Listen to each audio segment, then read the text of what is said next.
नमस्कार बच्चों। महाकवि कालिदास द्वारा रचित अभिज्ञान शाकुंतलम के तृतीय अंक में अभी तक आपने देखा कि राजा दुष्यंत और शकुंतला एक दूसरे से मिल रहे हैं। आगे देखिए, नेपथ्य में चक्रवाक वधु के आमंत्रस्य सहचरम। हे चक्रवाक वधु, अपने साथी से विदाई लो। उपस्थिता रजनी रात्रि, साय काल या रात आ गई है। नेपथ्य से उसकी सखियां जो हैं शकुंतला की, वो उसे सावचेत कर रही हैं कि कोई गुरुजन, माता तुल्य कोई आ चुकी हैं, इसलिए उनको कह रहे हैं एक तरह से, मतलब चक्रवाक के माध्यम से, चकवा चकवी के माध्यम से। शकुंतला ससंभ्रमम, घबराहट के साथ, पौरव, हे पौरव, असंशयम मन शरीर वृत्तांत उपलम्ब भाय आर्याया गौतमी एव आवश्यति। निस्संदेह मेरे स्वास्थ्य का समाचार ज्ञात करने हेतु पूजनीय गौतमी इधर ही आ रही हैं। तद बेटप अंतरितो भव, इसलिए आप वृक्षों की शाखाओं में छिप जाइए। राजा तथा राजा अच्छा इति आत्मनम आवृत्य तिष्ठति, अपने आप को छिपाकर खड़ा होता है। ये कार्य यद्यपि राजा तुल्य प्रतीत नहीं हो रहे हैं, फिर भी नाटक में जो धीर ललित प्रकृति का नायक है, उसमें हो सकते हैं। ततः प्रविशति पात्र हस्ता गौतमी सख्योचा, तदनंतर पात्र लिए हुए गौतमी और दोनों सखियों का प्रवेश होता है। सख्यो दोनों सखियां, इत आर्या गौतमी, मान्य गौतमी इधर से आइए। गौतमी शकुंतला उपेत्य, शकुंतला के पास जाकर के जाते, अभी लघु संतापानी ते अंगानी, पुत्री क्या तेरे शरीर का संताप कुछ कम हुआ। शकुंतला आर्य अस्ति में विशेषः, हाँ मुझे कुछ लाभ है। गौतमी अनेन दर्भ उदकेन निर्बाधाम एव ते शरीरम भविष्यति, इस कुशायुक्त जल से तेरा शरीर सर्वथा निरोग हो जाएगा। सरसी शकुंतलाम अव्यक्ष, शकुंतला के सिर पर जल का छिड़काव करती हैं। वस्से पुत्री परिणतो दिवसः, जो दिन है वह ढल गया है। ये ही उटजम एव गच्छामि, तो आओ कुटिया में ही चलते हैं। इति प्रस्थिता, ऐसा कह करके सभी का प्रस्थान होता है। इसमें टिप्पणियां देखते हैं बच्चों। चक्रवाक वधु के, चक्रवाक की वधु अर्थात चकवी।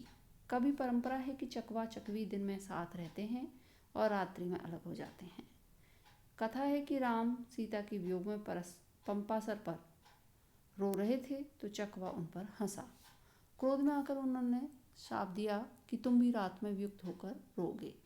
कालिदास ने यहाँ पर बहुत सुंदर नाट्य संकेत किया है कि शकुंतला तुम अपने पति से विदाई लो।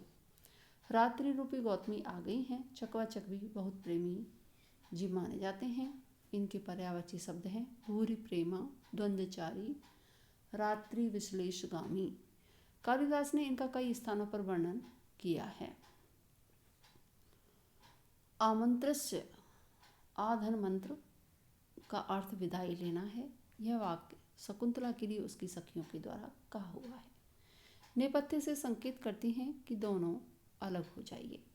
शरीर स्वास्थ्य का समाचार जानने हेतु, उपलम्बहा जानना, पता चलाना, उपलब्ध घय अंतरितः छिपना, जाते हे पुत्री प्रेमपूर्ण संबोधन है, जैसे प्यारे बच्चे आदि।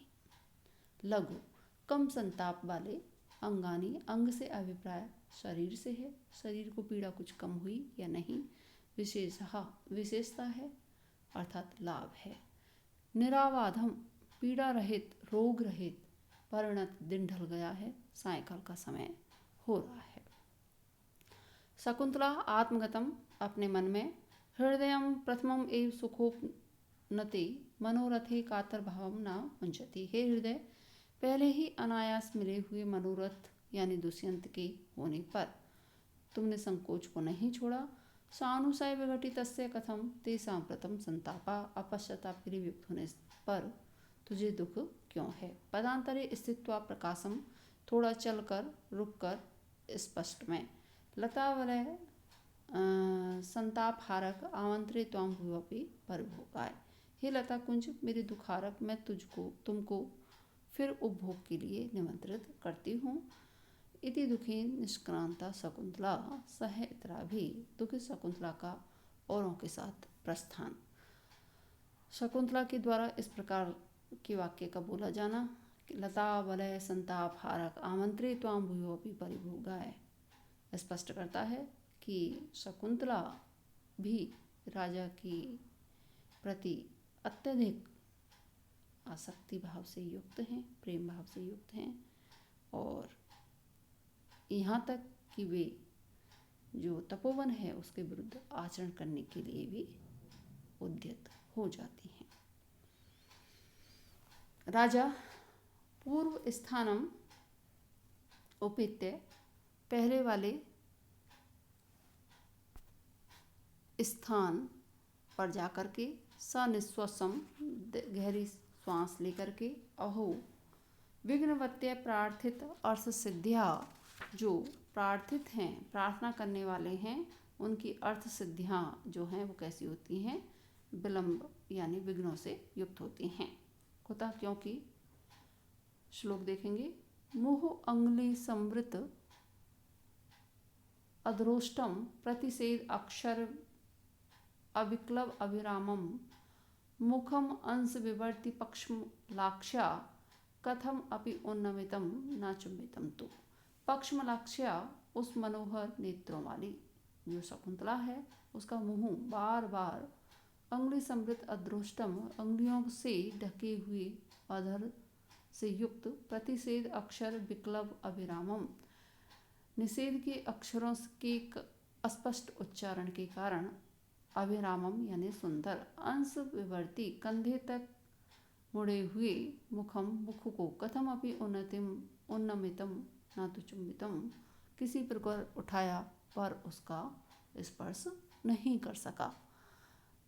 स्पष्ट है और आप स्वयं पुस्तक से भली भांति समझ सकते हैं बच्चों। इसमें टिप्पणियाँ देखेंगे। सुखोप, सुखेन उपनते तत्पुरुष समास है, अनायास उपस्थित हुए। मनोरथे, इष्ट वस्तु का अर्थात दुष्यंत। कातर भावम, लज्जाशीलता, संकोच या भय। सानुशय है, पश्चाताप के साथ साथ वियुक्त। अनुशय पश्चाताप, अनुधन शीधन अच। लता वलय, इस वाक्य में दो अर्थ हैं, एक लता की ओर और दूसरा राजा की ओर। गौतमी को ज्ञात है कि लता को संबोधन किया जा रहा है, परंतु वस्तुतः लता की ओट में छिपे हुए राजा के लिए वाक्य है। लता के पक्ष में अर्थ है, लता कुंज, तुम मेरे ताप के हरता हो, मैं तुम्हारे पास विश्राम के लिए फिर आऊँगी और विदाई लेती हूँ। राजा के पक्ष में लता कुंज में छिपे हुए प्राणनाथ, तुमने मेरा काम संताप दूर किया है, मैं संभोग के लिए तुम्हें फिर निमंत्रित करती हूँ, अर्थात मुझे फिर मिलना। आमंत्रण के दो अर्थ हैं, विदाई लेती हूँ, निमंत्रित करती हूँ। इस वाक्य में मनोरथ नामक नाट्य लक्षण है, उसका लक्षण है मनोरथस्तु अभिप्राय उक्ति भी भंगी अंतरिण्यत, प्रकारांतर से अपने अभिप्राय को कहना। प्रार्थित अर्थ, प्रार्थिता नाम अर्थानाम सिद्ध तत्पुरुष, इस वस्तु की प्राप्ति में अनेक विघ्न होते हैं। अंगुली भी समृतः अद्रोष्ठ यस्मिन तत् बहुव्रीहि समास है, अंगुलियों से ओष्ठ को बार बार ढक लेती है। प्रतिषेध, प्रतिषेधस्य अक्षराणाम विक्लवम तेन अभिरामम तत्पुरुष, निषेध के अक्षरों के अस्पष्ट उच्चारण के कारण सुंदर। दूसरा अर्थ यह भी हो सकता है कि निषेध के अक्षरों से व्याकुलता के कारण सुंदर। अंश, कंधे की ओर मुड़ा हुआ। पक्ष्मलाक्ष्या, सुंदर पलक युक्त नेत्रों वाली। कथमपि, कठिनाई से अर्थात उसकी इच्छा के विरुद्ध। यहाँ पर मुखम के तीनों विशेषण कथमपि के कारण हैं, अतः काव्यलिंग है। श्लोक में स्वाभाविकति भी है, इसमें पश्चाताप नामक नाटकीय अलंकार है, उसका लक्षण है। मोहो अवधीरित अर्थस्य पश्चातापः सा एव तु, यहाँ पर चुंबन ना कर सकने का पश्चाताप भी है। क्वेनु खलु संप्रति गच्छामि, अब कहाँ जाऊं, अथवा यह ए प्रिया परिभुक्त मुक्ति लतावरे मुहूर्तम स्थास्यामि, यहीं प्रिया के द्वारा उपभुक्त किए हुए मुक्त लता कुंज में थोड़ी देर ठहरता हूँ। श्लोक देखेंगे बच्चों। तस्या पुष्पमयी शरीर लुलिता शय्या शिलायाम इयं क्लांतो मन्मथले एष नलिनी पत्रे नखैर्पिता हस्तात् भ्रष्टम इदं विष आवरणम इति आसज्यमान इक्षणः निर्गंतुम सहसा न वेतस गृह शक्नोत अपि शून्यातपि। इम्पोर्टेंट है। तस्या शरीर लुलिता, उसके यानी किसके, शकुंतला के शरीर से दबाई हुई यह शिला पर पड़ी हुई पुष्प फूलों की सैया है। नखै अर्पितः, और उसके नाखूनों से लिखा हुआ नलिनी पत्रे, कमल पत्र पर लिखा हुआ एष क्लांतः मनमथ लेखा, यह मुरझाया हुआ प्रेम पत्र है। हस्तात् वृष्टम इदम विष आवरणम, हाथ में धारण किया हुआ जो कंगन था वह कमलनाल का आभूषण था, वह यहाँ पर विद्यमान है या गिरा हुआ है। इति आसज्यमान इक्षणा, इस प्रकार आसक्त दृष्टि से शून्यातपि, शून्य भी वेतस गृहात, वैत के घर से या इस कुंज से सहसा निर्गंतुम न शक्नोमि, सहसा यानी अचानक ही अपने आप को निकाल पाने में असमर्थ महसूस कर रहा हूँ। राजा दुष्यंत विचार कर रहे हैं कि अब मैं कहाँ जाऊँ। फिर वो सोचते हैं कि प्रिया शकुंतला के द्वारा उपभुक्त की हुई इस लता कुंज में ही क्षण भर में आराम करता हूँ। यहाँ पर जो शकुंतला हैं उनके द्वारा उपभुक्त की हुई सामग्रियाँ विद्यमान हैं। वो कह रहे हैं कि उसके शरीर को ठंडक पहुँचाने के लिए शिलापट्ट पर पुष्पों की सैया बनाई गई थी, वह विद्यमान है।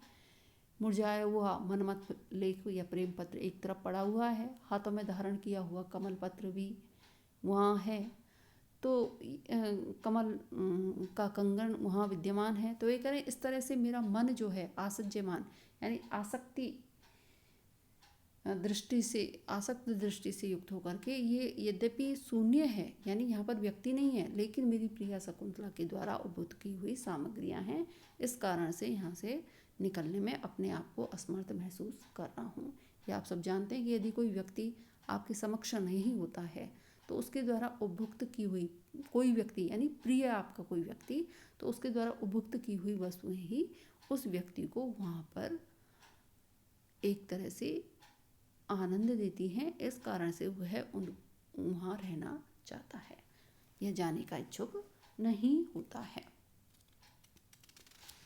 एक बार अर्थ और देख लें बच्चा। तस्या शरीर ललिता, उसके शरीर से दबाई हुई शिलायाम इयम पुष्पमयी सैया, शिला पर पड़ी हुई ये फूलों की सैया है। तस्या नखै अर्पितः नलिनी पत्र क्लांतः मनमथ लेखा, और यह कमल पत्र पर मुरझाया हुआ प्रेम पत्र है। हस्ताद्वृष्टम इदम विष आवरणम, हाथ से गिरा हुआ यह कमलनाल का कंकड़ है। इति आसज्यमाने क्षणा शून्यातपि वेतस गृहात् सहसा निर्गंतुम न शक्नोमि, इस प्रकार आसक्त दृष्टि से शून्य भी इस बैंत की कुंज से मैं जाने में अपने आप को असमर्थ महसूस कर रहा हूँ।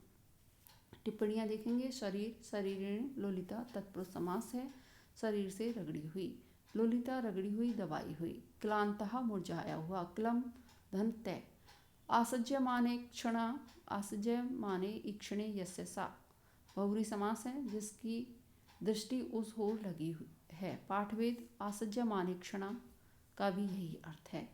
संज का अपने पद में भी प्रयोग होता है। राजा को शकुंतला के द्वारा उपभुक्त वस्तुओं से भी उतना प्रेम हो गया है कि वह उनको छोड़कर नहीं जा सकते। यहाँ पर वेतस गृह के शून्य होने के कारण, रुकने का कारण ना होने पर भी रुकने के कारण विभावना है। शून्यता रूपी जाने का कारण होने पर भी ना जाने के कारण विशेषोक्ति है। चतुर्थ चरण में प्रेमाधिक्य को प्रदर्शित करने वाली विशेष बात कहने से यहाँ पर पुष्प नामक प्रतिमुख संधि का अंग है, जिसका लक्षण है पुष्पम विशेष वचनम मतम, शेष अगले व्याख्यान में। धन्यवाद बच्चों।